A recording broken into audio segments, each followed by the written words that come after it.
Okay, here we are, strong at home workout number 3.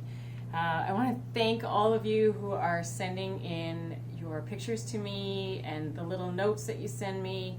It inspires me to keep doing this and helps me feel connected to you guys because I do miss seeing you on a daily basis in the gym. So this is a great way for us to keep going with this. So today's workout, I'm just going to point out to you the equipment that you're going to want to gather. You can use a stick, mop handle, paint roller. You might need a Theraband, so those are some things that we might need today. I'm going to be using windshield wiper jugs because they match and they're the same weight. You could use 2 matching paint cans or laundry detergent jugs or whatever you happen to have, but ideally 2. I have a towel here, which I might need for my knees, which you'll see. And I've got on my iPad the timer setup that I use. And in the email that I'm going to send you with this video is a picture of what that looks like in the App Store. I'll see if I can add a link to the email I send you as well. But look for that because it's a nice timer to have. You can use a kitchen timer or a timer on your watch or any basic timer that you might have on your phone. But that's the timer app that we use in the gym. So for those of you who missed that 3, 2, 1, go deep voice countdown, that's the app that we use for that. Okay, so let's start with our warm-up today.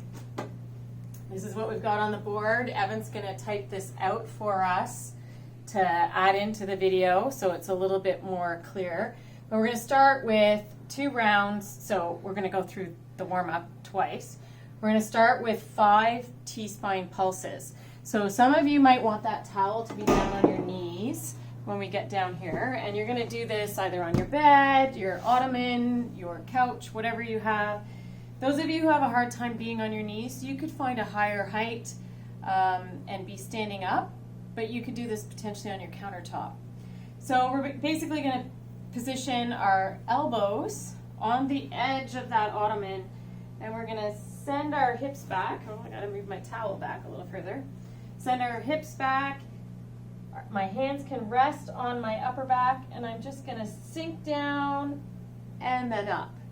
Sink down. Feel that stretch through my upper back. My lats through in underneath my arm and into that thoracic spine. So I'm doing this 5 times. So that's our T-spine pulse. Then I'm going to come up from that,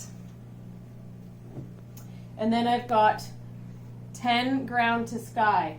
So ground to sky is like our essentially our thruster. We're going to be in a squat stance.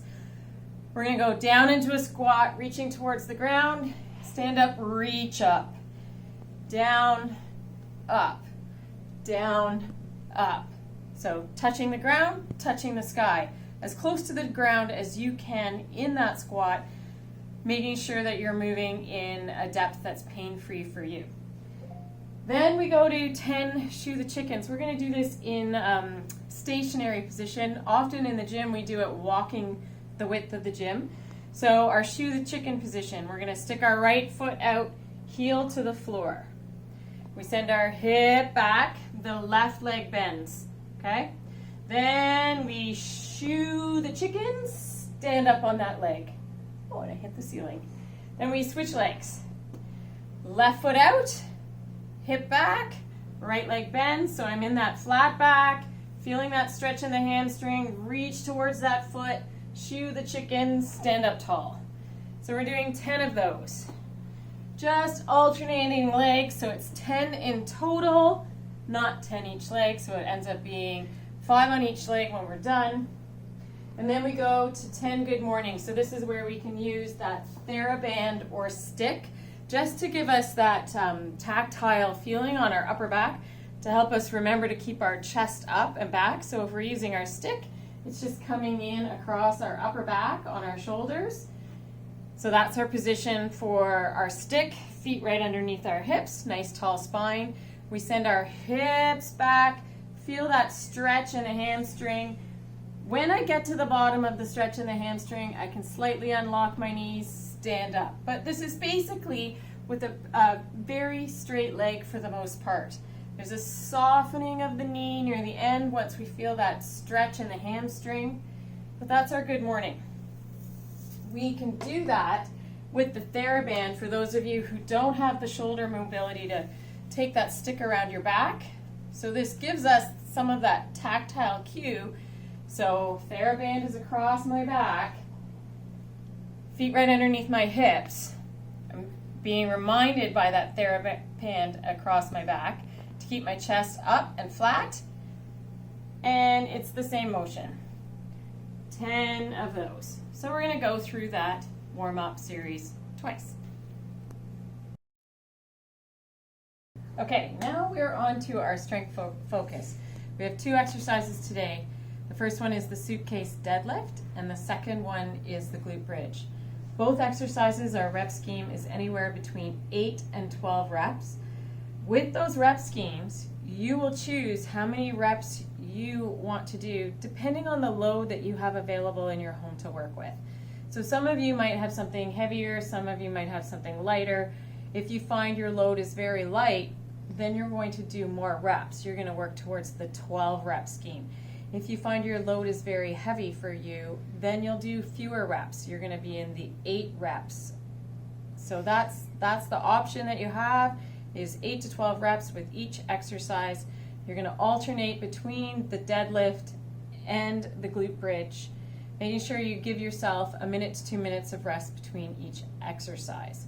So our suitcase deadlift, I am using 2 jugs of windshield wiper fluid. So when we perform this, we really want to think about that nice tall spine, locking in our belly and our core, so we can think about belly button to spine, or give a little hiss to set the core muscles of our abdominals on. We also want to have a little bit of a glute squeeze. Hands are going to be at our sides and shoulders are wide, keeping that chest up. So we're going to hinge back, sending our hip back first. Then we're going to break at the knee, keeping the chest up as much as possible till we find the handles of those jugs and we stand straight up. So we're going to do 8 of those. Remember with this, you're going to lower down to a depth where you're pain-free. So in my case, I can go to the floor with these. Some of you may only go to just about your knee, or so the jug is maybe mid-calf, and then stand back up. So keep in mind where your knees and hips will tolerate the movement and stay in that pain-free range of motion. So we're doing 8 to 12 reps of the suitcase deadlift. So we're going to alternate that with our glute bridge. So this involves us getting down onto our backs. So we're going to get down onto our back. Hopefully you have a nice carpeted area, or you could put a yoga mat or a towel down on the floor. So our positioning here, feet are going to be right underneath our hips, in line with our hips, as close as we can. Our hands are going to be out at a 45-degree angle, palm up. Then we put our head down into the floor. So we're going to make sure we're pressing with the bony part of that head into the floor first. Then we press our shoulders down into the floor. Then we lift our hips up as we press our heels down. Have a little pause at the top and back down. If you find your hamstring cramps up at all, then space out your feet a little bit further to give that hamstring a little less tension on it. So you'll do your first bridge here with no weight. So 8 to 12 reps with no weight. The second, third, and fourth sets, you might decide you want to load. So we can load that by taking our jug, for example, and placing it on our hips. So here we're going to keep our hands here. We're not pressing our elbows into the floor. Remember, it's our head, our shoulders, and our feet that press into the floor as we just hold that weight in place over top of our hips. And again, 8 to 12 reps. Don't be afraid to have that little pause at the top. Gives you a little bit more of an isometric hold and a little bit of extra work. So that's our glute bridge, and that's the end of our strength piece.